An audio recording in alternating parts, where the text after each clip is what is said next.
trou. Il y en a certains ici.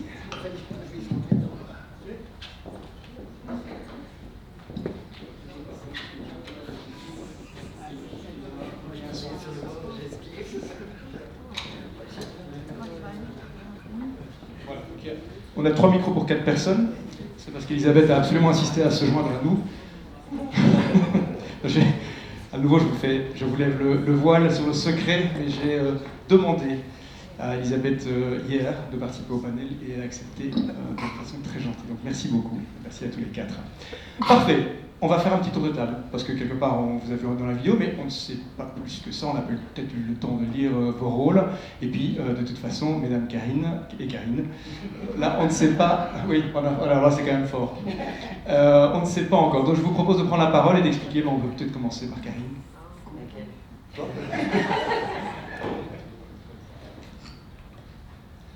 Donc mon nom est Karine Troche, je suis en charge et j'ai une société de consultance qui a 2 core business. Le premier, c'est tout ce qui est sécurité sur chantier de construction, donc tout ce qui est conseiller en prévention sur de gros chantiers de construction. Et mon deuxième core business, c'est tout ce qui est législation sociale, dans lequel j'ai mis un pied dedans en 2012 suite à un contrôle où j'ai vu 11 de mes personnes partir menottées de mon site. Et ça fait un choc et j'ai voulu comprendre. J'ai eu la chance de rencontrer des gens de l'ONSS et des lois sociales qui ont bien voulu me driver, me montrer tout leur process, m'expliquer, me former pour au final déployer tout ce qui est législation sociale au sein de gros chantiers. Allez, il faut savoir que j'ai quand même de très gros clients. Il y en a certains, malheureusement, je ne peux pas les citer parce que j'ai des accords de confidentialité avec eux, mais j'ai déployé plusieurs systèmes de législation sociale au niveau de JSK, par exemple, et d'autres sociétés où, principalement, je fais des audits. La nouveauté, c'est depuis 2022 où j'ai eu l'occasion de rencontrer Traxéo suite à une reprise de chantier assez difficile. Et depuis lors, on travaille ensemble. Et on évolue. Et vous avez le sourire. Moi, je l'ai toujours, moi. Parfait, on va passer à Karine. Bonsoir, moi c'est Karine Vredax de chez Valence. Je suis secrétaire de chantier, responsable Check-in at Work pour Valence et aussi responsable pour le déploiement de Traxéo dans nos filiales du groupe FH Construction. Ok, magnifique. Benjamin, du coup, même si on vous... Qu'est-ce que je fais, je dévoile qu'on se tutoie? Ah oui, on peut se tutoyer. Même si on a déjà collaboré tellement de fois. Je vais pas être timide. C'est tout moi ça. Oui, exactement. Mais je vais peut-être te laisser, je suis en minorité, je voudrais pas... Je vais te laisser. Oh. Pour une fois qu'on est en minorité dans le monde de la construction. C'est vrai.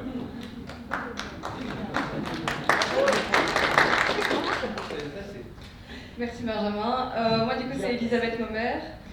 Je suis gestionnaire RH chez Thomas & Piron Bâtiment. Donc j'ai rencontré Traxéo je pense en 2021 quand j'ai repris le projet qui était déjà en cours dans la société.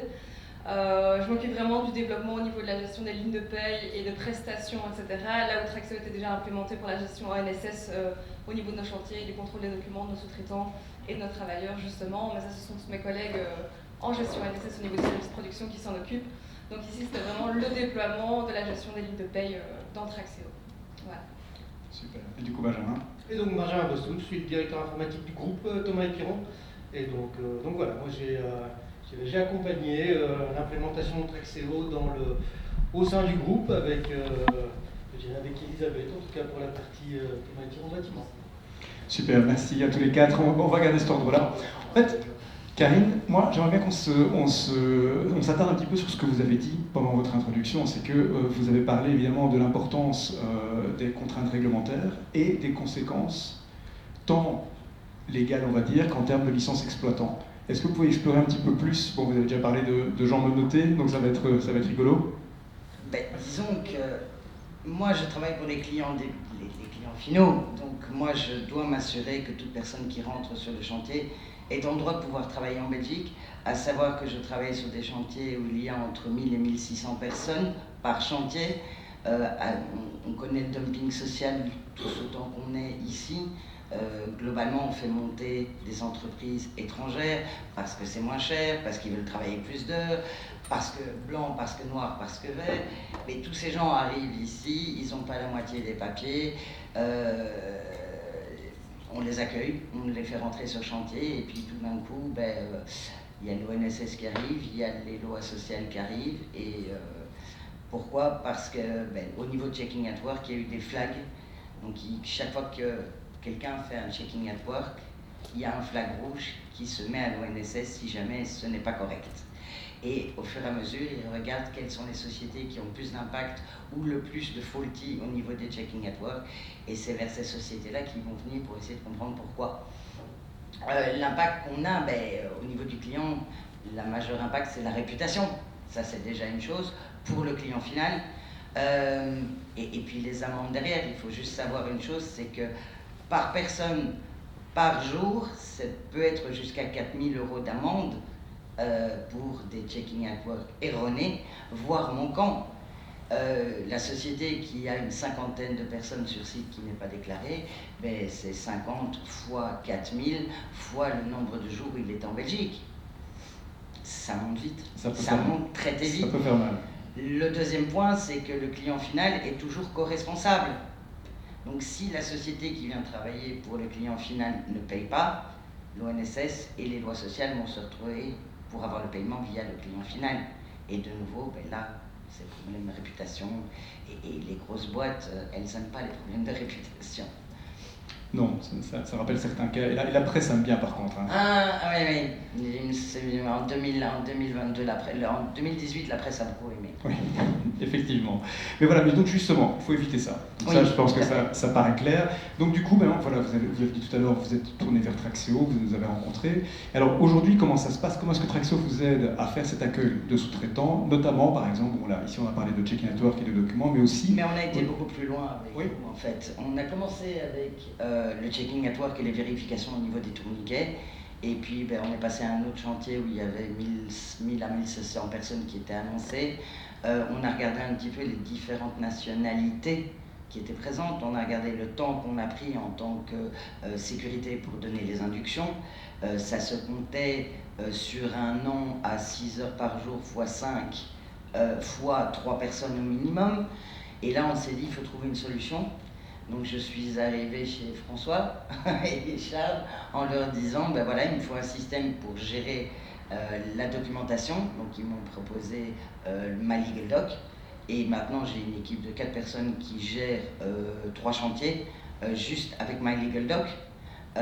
Et puis je leur ai dit, ah oui mais il me faut des inductions en 10 langues. Et ils m'ont regardé, en 3 langues c'était possible. En 10, on y est arrivé. Et puis en fait, maintenant tout est géré par là. Donc les personnes suivent leur induction. On a le tracing au niveau du système et là on leur permet de rentrer si tous les documents sont en ordre et qu'ils ont fait leur induction. Et c'est facilement gérable comme ça. Parce que centralisé, parce que tout à fait. On peut réduire le et puis au niveau niveau GDPR, on n'a pas de problème puisque c'est un environnement sécure. Voilà, exactement, oui. Alors du coup, ça c'est un peu la conséquence finalement des contraintes législatives, mais à votre avis, dans quel sens ça va tout ça? Parce que tout à l'heure, j'ai mentionné que la vie ça allait ressortir un petit peu. Est-ce que vous constatez les mêmes tendances et du coup, quelle solution finalement adopter pour ça? Disons que les tendances, elles sont là. Il y a de plus en plus de dumping social en Belgique. On fait souvent appel à des sociétés, on ne les paye pas assez. Moi, j'ai eu le cas sur un de mes chantiers il y a 7 ans de ça, où on a découvert un sous-traitant niveau -7, qu'on n'était pas au courant qu'il était là, et les gars étaient payés 5 € brut de l'heure. Donc, ça, on n'aime pas. Et globalement, tout ça fait que maintenant, ils veulent aller vers du plus sécurisant, ils veulent vérifier toutes les sociétés, ils veulent s'assurer que tout le monde soit déclaré, et ils vont monter en puissance. Ils l'ont dit cette année, ils vont doubler ou tripler les inspections. Est-ce qu'on entend peut-être des rumeurs d'obligation de digitalisation? Non, pas encore. Et vous pensez que ça va venir? C'est possible. Sur les grosses entités. Maintenant, on est en train de regarder pour mettre des choses un peu plus en place pour essayer de... Parce que le problème, c'est que c'est un coût. Les grosses sociétés, les grosses entreprises peuvent le payer, surtout quand on met ce qu'on a mis en place sur différents chantiers. Des plus petits chantiers, Si on doit mettre la formule complète qu'on a mise sur le gros chantier, c'est un coût aussi pour les personnes. Donc voilà, il faut. Je pense que on va y arriver, c'est un fait. C'est ce que les signes, en tout cas la pression du législateur dont parlait Charles dans l'introduction, semble effectivement indiquer. Mais voilà, merci beaucoup Karine. Merci beaucoup. Ben, voilà, Karine, du coup, je ne change pas de prénom. Ça me fait plaisir, comme ça je ne peux pas me tromper, c'est très bien. Le troisième, c'est Karine aussi, c'est ça? Non. Donc Karine, vous, la situation est un petit peu différente. On va plutôt parler de gestion documentaire. Et je voulais savoir comment l'implémentation s'est passée chez vous et comment ça change vos processus au jour le jour. Donc je crois qu'on a commencé en 2014 quand j'étais sur un chantier à Oudergem. Donc c'était surtout pour soulager le travail du conducteur, qu'il pouvait se concentrer justement sur son boulot, d'aller contrôler sur chantier et pas faire la secrétaire, de voir si tous les documents étaient en ordre ou si tout était OK. Donc on a commencé à centraliser tous les documents justement sur Traxéo pour faciliter la vie des conducteurs. Des conducteurs chantiers, mais du coup qui, eux et vous aussi, sont confrontés à la réalité des sous-traitants, de nombreux sous-traitants. Et la question, ça a été, du coup, quel a été le parcours finalement avec ces sous-traitants-là? Est-ce que ça a été adopté directement? Est-ce qu'il y a eu une phase de progrès? Donc d'abord, on a commencé donc à centraliser tout sur la plateforme. Et alors, au fur et à mesure, donc, on a commencé à envoyer des mails, les standards pour dire qu'ils n'étaient pas en ordre et tout ça. Donc là, on a commencé avec les mails automatiques que Traxéo nous a mis sur le système, qui est très pratique parce qu'on laisse quand même 3 jours aux sous-traitants pour se mettre en ordre. Donc le 3e jour, si les documents ne sont pas là, ils sont sortis du chantier. Donc je m'assure que le conducteur sort vraiment les personnes du chantier. Donc ils ont aussi le present control, donc l'application pour vérifier. Donc on impose aux conducteurs 1 fois par semaine de faire le tour dans leur chantier et de dire voilà, si les personnes sont là ou pas. 1 fois par mois, j'envoie un document en disant au conducteur et au project manager et des directeurs de travaux, en disant voilà, ce chantier-là a bien fait ses contrôles, ce chantier-là non, donc ils ont une vue ensemble vu qu'ils travaillent bien ou pas. Voilà, et donc pour pouvoir faire ça, c'est vous qui vérifiez si les documents sont bien dans la plateforme. Et ça, comment ça se passe? Comment vous arrivez devant le PC? Tous les jours, donc je regarde déjà si, parce qu'on a aussi commencé avec My Legal Docs et de mettre les sous-traitants sur la plateforme, donc eux mettent les documents. On a rajouté ça dans nos commandes aussi. Donc ils sont... Comme condition générale, vous voulez dire oui, voilà. Oui. Donc le gestionnaire a encore un petit peu le choix entre que le sous-traitant met les documents sur la plateforme ou alors si c'est nous qui le faisons. Mais si nous on va le faire, on demande des frais d'encodage. Tiens. Et ça, ils n'aiment pas quand on touche à des sous-sous. Donc du coup, il y a, on va dire, déjà une grosse partie des sous-traitants qui mettent leurs documents donc, sur My Legal Docs. Et ce qui est bien parce que du coup, ils savent aussi partager avec des autres clients les documents. Donc vous voyez vraiment une évolution à ce niveau-là. Maintenant, on peut comprendre une réticence initiale, voilà. Mais est-ce que dès lors qu'ils ont franchi le pas, de temps en temps, vous avez un retour qui vous dit quand même, ok, on reconnaît que c'est quand même assez pratique ce truc-là? Oui, parce qu'une fois qu'ils ont mis les documents, voilà, il y a juste quand la date expire qu'ils doivent remettre le document. Sinon, voilà, ils peuvent changer de chantier chez nous, dans FH, tant que les documents sont en ordre, il n'y a pas de souci, ça reste... Donc ils finissent par avoir les bénéfices. Bon, ça c'est évidemment forcément une bonne chose. Merci beaucoup Karine. Voilà, alors du coup, Elisabeth, évidemment. C'est après. Donc Elisabeth, alors c'est toi aussi forcément. Donc on t'a déjà vu dans la vidéo. Alors forcément la vidéo, vous imaginez bien, on a tourné beaucoup plus que ce que vous avez vu. Il faut évidemment couper au montage. Donc c'est l'occasion maintenant peut-être d'expliquer peut-être un peu plus en détail ce qui a été dit de ton côté. Donc moi, comme j'ai dit, je m'occupe vraiment plutôt de la partie RH, ligne de paye, et Traxéo était déjà implémenté pour la gestion documentaire, justement My Legal Docs, etc.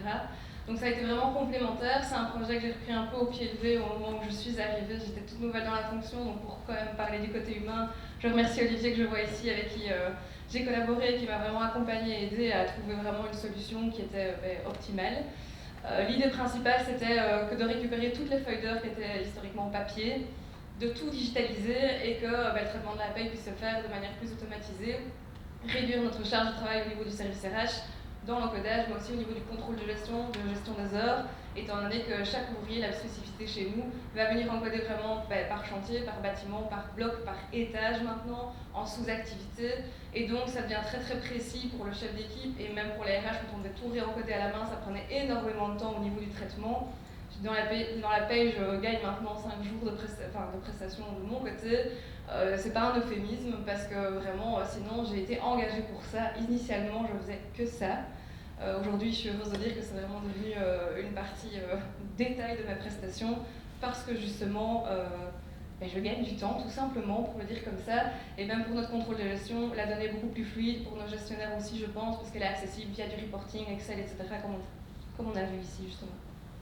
Ça me fait évidemment plaisir d'entendre ça parce que souvent on dit que la digitalisation rend les gens obsolètes, mais pas du tout. En fait, en général, on constate exactement ce que tu expliques, c'est que la digitalisation, elle va libérer du temps sur des tâches qui sont extrêmement répétitives et fastidieuses et qui finalement ne servent pas à grand chose puisque c'est du manuel, et donc te permettre aussi toi d'avoir peut-être un quotidien un peu plus challengeant et intéressant que de faire de l'encodage de données du papier vers l'ordinateur. Et du coup, ces données-là qui viennent des équipes, est-ce que dans les équipes, tu as des retours sur la solution et sur l'adoption? Je pense qu'initialement ça a été comme toujours, il y a quelques réfractaires, on n'aime pas trop le changement, la digitalisation, surtout pour les plus anciens. Finalement, ils finissent toujours par l'adopter, ils savent bien que c'est pour un mieux, et certainement avec les nouvelles générations qui arrivent, dans le gestionnaire, etc., qui ont l'habitude de l'outil informatique, c'est facile. À mon niveau RH aussi, je pense que j'ai l'avantage d'être jeune et d'avoir l'habitude de jouer, de jongler avec les outils, donc même pour le développement, je crois que ça a aidé. Les retours du chantier allaient dans ce sens-là aussi. Les chefs d'équipe ont vite compris, on les a tous formés à l'époque, justement avec Olivier, on les avait tous vus, on avait tout expliqué. Et à part quelques petits soucis de compréhension sur comment l'utiliser au début, aujourd'hui tout fonctionne, et sinon on demande simplement à Traxéo qui nous accompagne pour justement faire un retour au niveau des chantiers.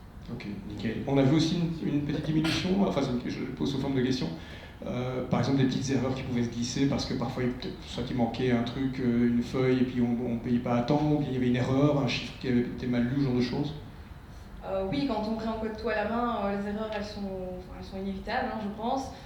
Aujourd'hui, on n'en a plus. En tout cas, ça responsabilise aussi l'encodeur directement. On n'est plus uniquement tributaire de la main RH qui a tout recopié, etc. Ici, c'est vraiment l'information, comme elle a été encodée par le chef d'équipe, elle est validée par le conducteur ou le gestionnaire sur chantier, et nous, simplement, on la valide pour la fin, transférer simplement vers notre logiciel de paye. Donc oui, ça limite clairement les erreurs. Il y en a toujours, mais ça, elles sont beaucoup moindres, je pense, et certainement pas pour une erreur de faute de recopiage, quoi. Ok, magnifique. Bien, merci beaucoup, Elisabeth. Il nous reste Karim. Il nous reste Benjamin. Toujours avec toi. Alors Benjamin, je voudrais le remercier publiquement ici parce que Benjamin, on avait déjà collaboré. On avait rédigé un document où il avait apporté son expertise justement. Donc merci pour ça. C'était il y a déjà 1 an et demi, je pense, mais voilà, le souvenir est toujours là. Et c'était un plaisir de te retrouver pour tourner cette vidéo. Du coup, voilà, revenons sur la vidéo. Moi, j'ai trouvé justement que ta partie dans la vidéo a dû également, comme c'était le cas d'Elisabeth, être vachement écourtée. Donc, prenons l'occasion ici d'expliquer un petit peu plus comment l'interaction a pu se passer. Typiquement, voilà, Elisabeth qui mentionnait Olivier. Donc, il y a quand même eu pas mal de phases et d'évolutions entre les deux sociétés. Oui, donc comme tout projet informatique, ça s'est super bien passé évidemment. Et donc, sentez l'ironie. Donc oui, ça s'est bien passé. On a commencé par regarder le marché, écouter les gens, voir à quel point toutes les sociétés étaient différentes. L'enregistrement des prestations, c'est pas du tout identique partout, évidemment. On est tous des sociétés tout à fait spécifiques, naturellement. Et nous, on en a quelques-unes, des sociétés, puisque Thomas et Piron, c'est pas une boîte, c'est des boîtes.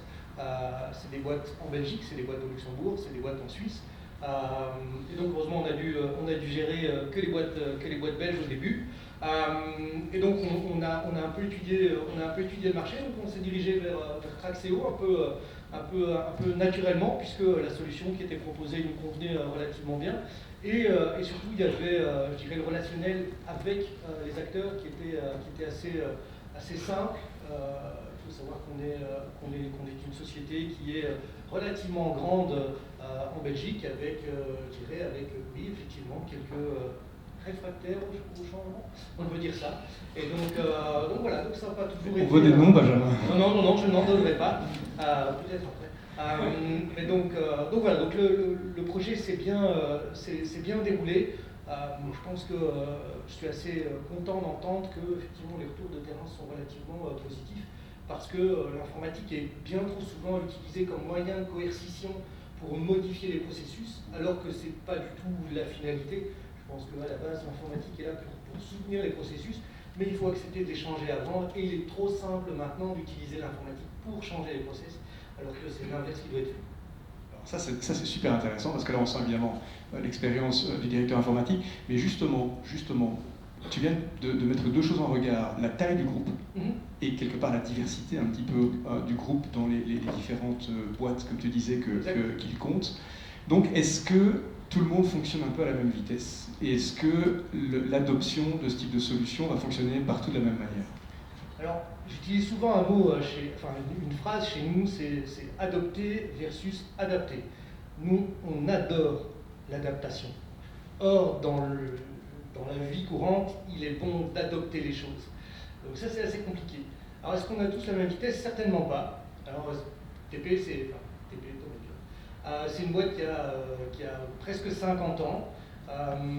L'ADN, c'est on a toujours tout fait tout seul. Et effectivement, c'est pas facile d'implémenter des solutions qui ne sont pas issues de Thomas Piron, puisque Thomas Piron détient sa propre société informatique, ça il faut le savoir. On a commencé ça il y a une bonne trentaine d'années, et c'est toujours là. Donc voilà. Alors est-ce que toutes les boîtes vont à la même vitesse? Certainement pas. Je dirais que ici Thomas Piron Bâtiment a été précurseur dans le domaine. On a implémenté la solution dans d'autres sociétés avec plus de difficultés, plus de résistance au changement, si je puis dire. Le tout, c'est de garder le cap, surtout de garder ce qu'on veut faire et ce sur quoi on s'est engagé à la base. Puisque très rapidement, on voit des intérêts. Elisabeth mentionnait, tiens, on peut aller à tel niveau de détail dans le domaine chez Thomas Piron Bâtiment. Il faut savoir que chez TPBAT, c'est des sites avec beaucoup de gens à un endroit. TPO, donc la maison unifamiliale, on ne dira pas. Voilà, on ne répétera pas. Mais donc l'unifamilial, c'est beaucoup de petits chantiers avec des petites équipes. Donc on n'a pas ces tourniquets, on n'a pas ces boîtes pour badger, donc c'est une autre approche. Et donc l'adhésion ne peut pas être forcément la même partout. Oui, tout à fait. Et puis bon, peut-être que, effectivement, dans votre cas, l'adhésion particulièrement réussie dans certaines parties va peut-être tout doucement, ce message-là va passer en filigrane. C'est ce que je souhaite. Et comme souvent dans la carrière informatique, avoir raison trop tôt, c'est avoir tort. Alors ça va au-delà de l'informatique. Mais on ne va pas commencer un débat, peut-être tout à l'heure pendant le Walking Dinner, l'heure se rapproche fortement. Voilà, donc du coup, je vais profiter de ta présence et justement de cette expérience qui est relativement unique, j'ai envie de dire, avec autant de diversité dans la structure de la boîte et l'implémentation d'un tel projet avec une telle envergure. Est-ce que tu aurais des recommandations à donner à une entreprise qui souhaiterait se lancer dans ce type de transformation digitale? Qui suis-je pour faire des recommandations? Après, ce que je pense, c'est que, il ne faut pas hésiter, il faut y aller. Effectivement, les premiers commentaires seront on n'est pas habitué, on ne sait pas, est-ce que les ouvriers vont accepter, est-ce qu'on va leur mettre un truc digital dans les mains? Oui, ils s'adapteront et il n'y a aucun problème de ce côté-là. Une recommandation, c'est ne pas sous-estimer la gestion du changement. C'est la première chose qui doit être faite, je pense, avant de commencer quoi que ce soit comme discussion, c'est la gestion du changement. C'est à quel point on va changer les habitudes des gens. Parce que c'est non négligeable. Vous achetez une nouvelle voiture, vous n'allez pas retrouver les choses au même endroit. C'est vachement pénible. Celui qui a une Tesla maintenant et qui a des clignoteurs qui ne sont pas au bon endroit, c'est pas lié dans les ronds-points. Ils vivent la même chose quand on change leurs habitudes. Alors ici, on a fait un grand pas, si je puis dire, puisque au départ, c'était des feuilles de papier. Faut dire, j'ai utilisé des images de feuilles de papier rédigées. Alors, chez Thomas Piron Bâtiment, vous avez des bases vie où les papiers peuvent être rédigés au sec. Chez TPO, c'est dans la camionnette. Et donc, vous regardez la feuille de papier qui est un peu chiffonnée. Pour le peu qu'elle ait été écrite avec de l'encre, ça a un peu coulé. Pour le peu, elle a été placée quelque part dans la camionnette et elle a voyagé. Et puis ensuite, elle va faire le voyage vers Our, en l'occurrence. Donc, je ne vous dis pas, il l'état du truc. Ouais, il fallait quelque part avoir des connaissances en hiéroglyphes pour déchiffrer parfois certaines choses, donc les erreurs ne sont pas forcément liées à l'encodage, mais parfois à l'écriture et la compréhension. Donc je pense que le premier conseil que je donnerais, c'est vraiment ça. C'est la gestion du changement, c'est accompagner le changement, la formation, c'est non négligeable, et surtout ne pas craindre quelque part de changer les choses, parce que, on l'entend, c'est pour un plus. Par contre, il faut aussi éduquer quelque part la direction, que le retour sur investissement ne sera pas immédiat. Il y a une courbe d'apprentissage, alors au début, qu'est-ce que c'est que ça va prendre plus de temps, on va engager des gens, et c'est pas possible. Et j'entends quelques années plus tard qu'en réalité, on a gagné du temps, on n'a pas désengagé des gens, on s'en est pas séparés, mais par contre, on a fait... je dirais, on a fait évoluer les choses, et les gens regardent, en tout cas les collaborateurs regardent d'autres choses que ce qu'ils ne regardaient avant. Okay, parfait. Donc oui, c'est vraiment comprendre la notion de moyen à long terme et ne pas s'attendre à du court terme. Ça, je pense. Karine, je vous voyais au pilier du chef très fort pendant le... Est-ce que vous avez quelque chose à rajouter là-dessus? Et je crois qu'il faut accompagner les sociétés. Moi, en tant que société de consultance, quand on arrive avec des potentialités d'améliorer les choses, la première chose, et comme c'est comme en sécurité, hein, quand le conseiller en prévention arrive et dit oui, alors pour améliorer les choses, il me faudrait autant, pourquoi ça coûte aussi cher, mais on ne voit pas l'arrière. Et le fait d'investir peut-être 20 000 € dans quelque chose va permettre d'en sauver 45 000 un peu plus tard. Mais je pense que c'est un accompagnement qu'il faut faire aussi, je pense autant de votre part que de la part de sociétés comme la mienne, c'est d'expliquer aux gens pourquoi c'est important de mettre ça en place, pourquoi c'est important que la législation soit respectée et quels sont les impacts que ça peut avoir derrière, surtout pour des grosses sociétés comme Épiron ou Valence, ou même comme des gros clients comme JSK ou autres, ou Holcim ou autres. Ou ceux que vous ne pouvez pas mentionner. Ou ceux que je ne peux pas mentionner, là, je voudrais bien mentionner, mais je ne peux pas. Je vois. C'est interdit. Bon, ok. Il y a moyen de vous corrompre ou non, même pas. Bon, tant pis, on fera sans. Il y en a qui connaissent le nom. On va dire que c'est un nom connu. Voilà. En même temps, si on ne peut pas le dire, c'est que c'est un nom connu. Donc, on n'a pas appris grand-chose là.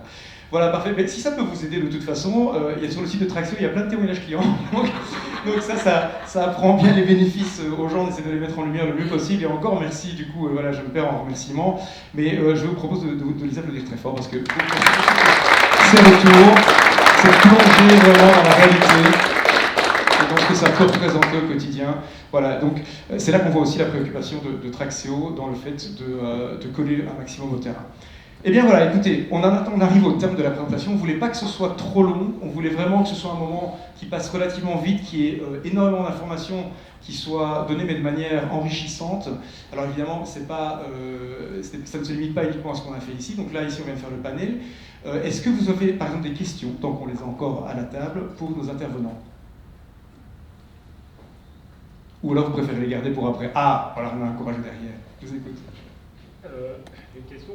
Moi, je viens plutôt au Luxembourg, pour les êtres construits, et c'est le tout début.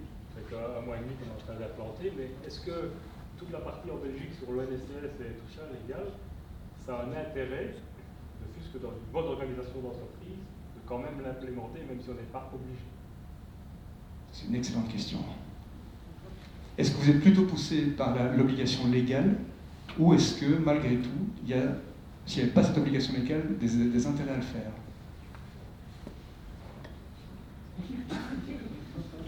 Karine répond. Fallait que je la passe. Oui, mais Karine, c'est toi. Donc je pense qu'effectivement, il y a un intérêt à l'implémenter. Pourquoi? Parce qu'on capture plus d'informations avec une meilleure qualité. Et donc par conséquent, si on veut connaître, on peut aller un peu plus loin, mais si on veut connaître les rendements des ouvriers, par exemple, eh bien on peut l'obtenir. Alors c'est vrai qu'on peut l'obtenir aussi sur papier. Je pense fondamentalement que, je dirais qu'en Europe, on n'est pas les plus innovants. Hein. Une fois qu'il y en a un qui fait quelque chose, a fortiori les voisins continuent et puis le reste suit. Donc je crois qu'à terme, s'il n'y a pas d'obligation, on sera à mon avis, vivement invité. Je ne suis pas luxembourgeois à la base, on n'a pas de demande en ce sens, mais je reste persuadé qu'en tout cas, il y a un intérêt, ne serait-ce qu'à capter plus d'informations, de meilleure qualité et à un meilleur moment. Et ça rejoint finalement ce que Karine, Charles, ce que Karine disait également, vous expliquez. Alors, du coup, je vais dire aussi toi, où tu expliquais que tu ne voyais pas du tout cette pression légale s'amoindrir dans les années à venir. Non, et je pense que même au Luxembourg, à certains niveaux, ils sont plus poussés qu'en Belgique au niveau des inspections sociales, et ça va ne faire qu'augmenter. J'ai un chantier qui est prévu de commencer au Luxembourg, de nouveau pour un client dont je ne peux pas citer le nom, mais qui est toujours le même. Mais... International, donc. Mais, il se diversifie. Et la législation, elle est là, le checking at work, il est là. Alors, il n'est pas contrôlé au même niveau encore qu'en Belgique, mais ça va arriver. Parce que, comme tout gros chantier qui se respecte, le dumping arrive avec les gros chantiers, il faut rester réaliste. Et au plus vous avez de sous-traitants, au plus vous avez de contractants et de sous-traitants sur le chantier, au plus vous allez descendre dans les niveaux de sous-traitance, au plus les risques vont monter. Il faut quand même savoir que l'ONSS a des listes de 5 ou 10 noms de sociétés qui sont des targets. Donc à partir du moment où ils voient 3-4 noms arriver sur un même chantier, vous pouvez être sûr qu'ils vont débarquer. J'ai jamais dit ça. Si je peux me permettre, on a quelques clients au Luxembourg qui ont implémenté donc le suivi de temps et aussi le contrôle de présence, en fait, donc les check-in network. Mais c'est vrai que c'est pas aussi populaire qu'en Belgique. Et donc l'imposition de ce type de process sur les chantiers, à chaque fois ils hésitent parce qu'ils se disent comment est-ce qu'on va expliquer aux sous-traitants que maintenant ils doivent badge in, badge out. Et en fait c'est moins par le côté check-inatoire qui font passer les choses, mais plus par le côté sécuritaire. On a besoin d'avoir des listes de présence sur chantier au cas où il y a un accident. Et les gros, en fait, c'est comme ça que c'est souvent par là que c'est venu. Ils ont dit, bah voilà, on a eu une dalle de béton qui s'est écroulée. On ne savait pas combien de personnes il y avait exactement sur chantier. Et en fait, il y avait une personne qui était sous la dalle. Et donc maintenant, on veut absolument avoir les listes de présence à un instant T. Et c'est comme ça qu'ils implémentent au final le type de système. Et c'est vrai qu'on espère, on pense que petit à petit, le check-inator va s'imposer au niveau européen. Ça vient d'une directive européenne. En Belgique, c'est implémenté à un certain niveau. On prend la Suède, par exemple. En Belgique, c'est à partir de 500 000 € de budget par chantier. En Suède, c'est à partir de 15 000 €. Donc, tous les chantiers sont soumis au check-in network.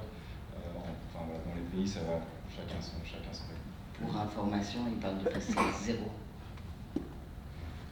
On va faire plus 300%. Alors. Il va falloir engager, Gérard. Est-ce qu'il y a d'autres questions? Merci pour celle-là, forcément très riche aussi.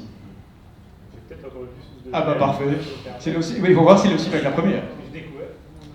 Ça c'est plus pour Tracteo, le legal document, my legal doc, c'est ça? C'est visiblement que pour la RH. Ou est-ce que vous envisagez dans le futur de faire aussi par chantier?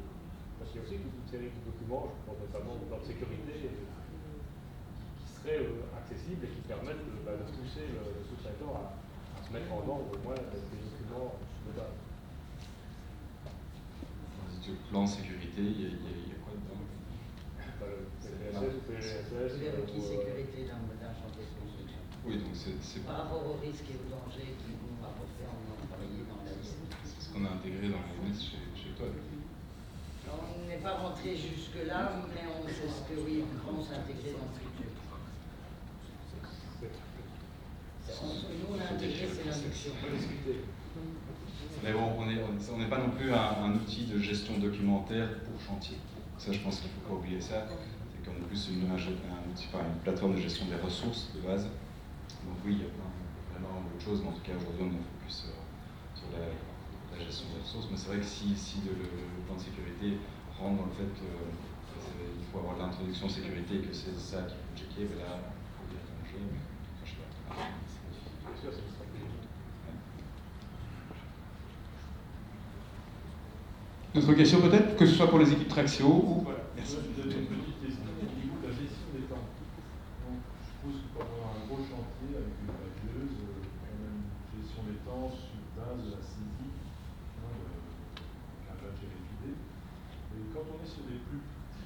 le chantier où il y a 3-4 heures, est-ce qu'on utilise une saisie automatique des temps ou alors est-ce qu'on est dans le déclaratif? Un peu l'expérience que vous avez à ce niveau-là. Karine doit répondre. Et donc, quand vous dites saisie par un oui, d'une certaine façon, soit on fait automatiquement donc, par le badge dans la camionnette, par exemple, quand elle arrive sur le chantier, quand un badge signalé de livre, ou alors on laisse au chef d'équipe à l'ouvrier le choix de déclarer je démarre ma journée et je suis éditeur, par exemple. Ou alors, si c'est par papier dans Internet, dans un badge chantier au part, il y a un nombre d'heures qui s'inscrit, ça peut être 7h45. C'est ça, oui, les différents process sont en général choisis par l'entreprise. Ouais, nous, on parle souvent en termes de mesurer versus déclarer. Donc c'est tout ce qui est mesuré, c'est quand il y a un événement de badge, de start, de stop.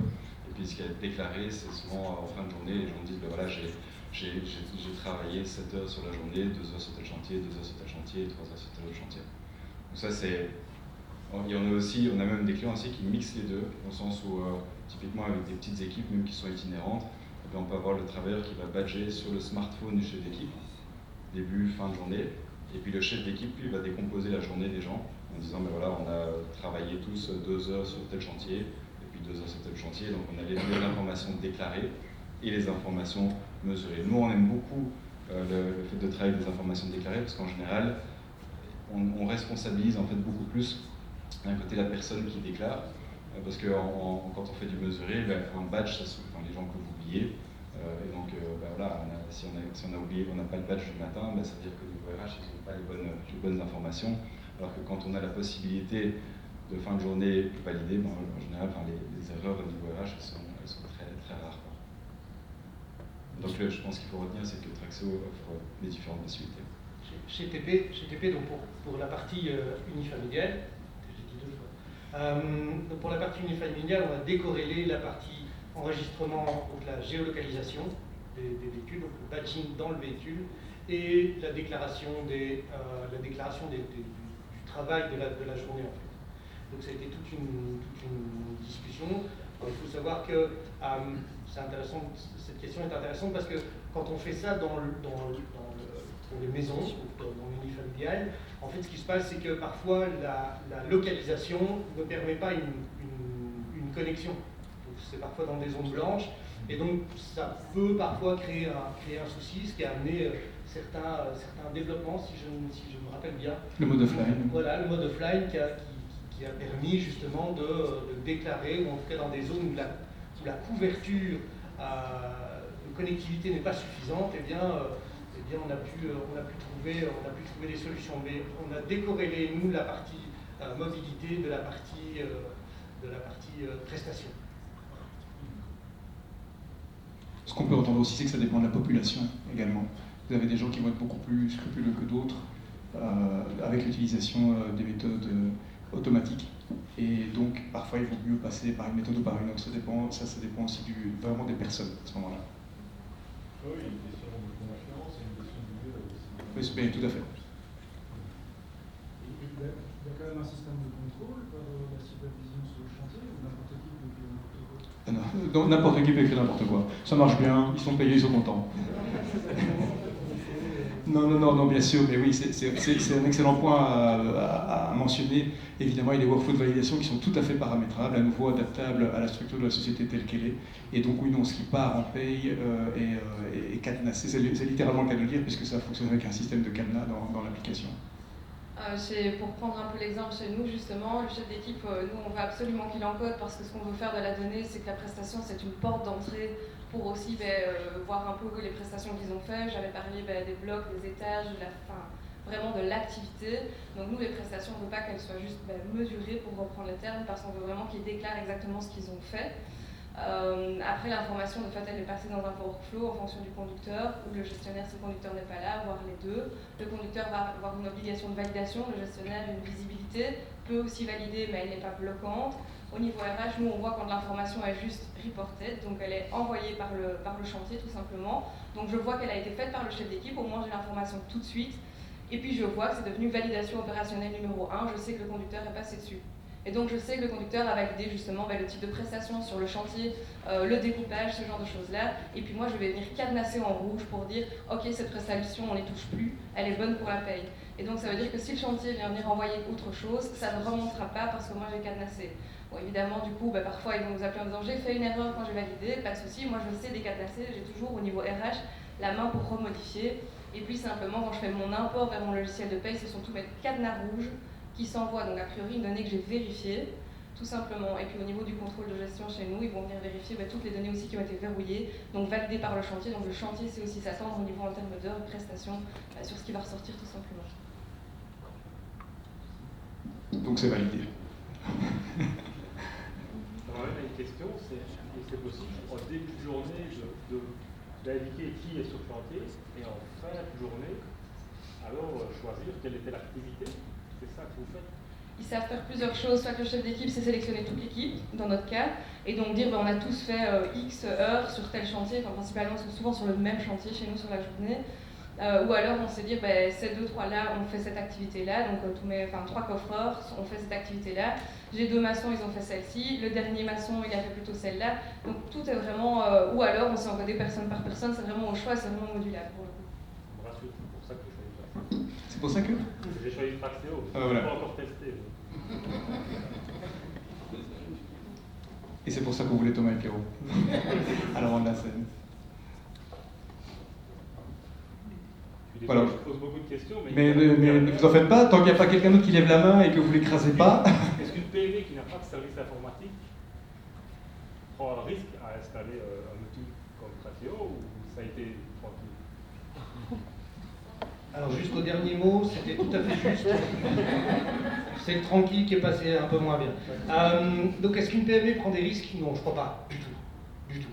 Parce que là, je pense que dès le départ, quand on se lance dans un projet comme celui-là, il y a un accompagnement. Alors quelque part, chance pour Thomas et Pierrot, ils ont une société informatique qui les accompagne quotidiennement à fournir les services adéquats. Mais si une société se lance avec Praxéo pour l'implémenter, je pense qu'il n'y a vraiment aucun souci puisqu'ils ont les ressources, et je ne leur lance pas des fleurs, mais en tout cas ils ont des ressources pour justement accompagner les sociétés qui n'ont pas les personnes adéquates. Voilà. Cependant, c'est toujours nécessaire de mettre la capacité de votre côté aussi. Parce que c'est souvent ce qu'on voit dans les PME. En effet, c'est voilà, on a signé et puis on s'attend à ce que le système soit déployé, mais on ne se rend pas compte que il faut fournir les référentiels, il faut bien définir les règles qu'on va implémenter dans le système. Et si ce travail-là n'est pas fait, Traxéo tourne en rond et puis il sort un système. Et puis ils disent, en général, le client va dire ça ne fonctionne pas bien, mais expliquez-nous pourquoi.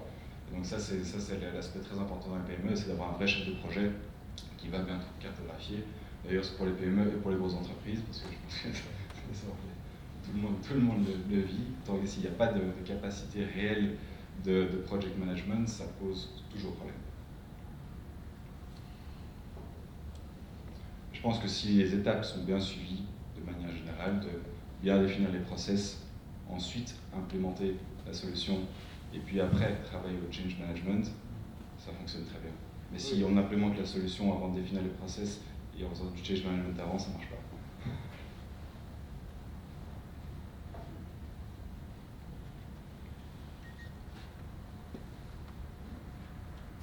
On a encore 3 minutes, donc vraiment n'hésitez pas. Non, cela dit, non, je me suis assuré de la flexibilité en bas. Tout va bien, on peut descendre maintenant et manger, mais je veux quand même vous laisser encore un petit peu d'espace pour discuter. Donc n'oubliez pas qu'il n'y a pas que cet espace-ci, hein. Je sais que certains sont parfois un peu timides à prendre la parole, mais il y aura également en bas, et en plus on aura tous un verre de cava en plus, dans le coco. Un dernier retour d'expérience, excusez-moi, j'en profite.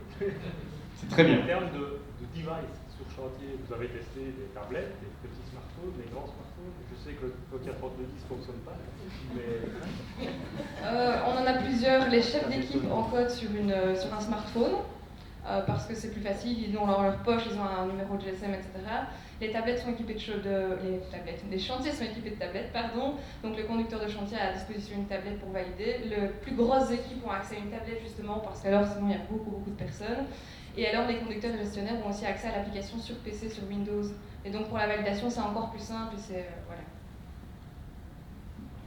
Oui, c'est aussi l'avantage d'avoir évidemment une solution qui possède un cœur central, qui ne fait jamais que se refléter dans les différents devices qu'on peut aborder. Oui ? Qui garde la base de données? Qui ? La base de données de tous vos... Qui garde la base de données? Oui. Donc on est une solution SaaS multitenant, donc tous les clients sont sur nos bases de données et les données sont hébergées en Allemagne et en France sur des serveurs que nous détenons. Et donc on n'installe pas les données, enfin les logiciels chez nos clients dans leur propre serveur. Ce qui permet évidemment en termes de maintenabilité de la solution, enfin, on évolue tous ensemble et donc ça c'est évidemment le gros avantage par rapport à solutions développées sur mesure ou bien on-premise, c'est qu'on ne doit pas aller faire upgrader toutes les versions ici, tout le monde évolue ensemble sur la même version, ce qui fait que quand il y a des évolutions sur certains modules, eh bien, le client qui a commandé ce module y a droit naturellement, et donc ça c'est tout bénéfice.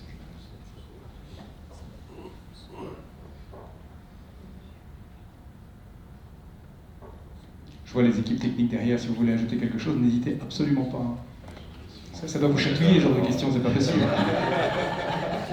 C'est faux ce que j'ai dit. Ah, j'ai dit la question, les chatouillez, pas la réponse. Hein.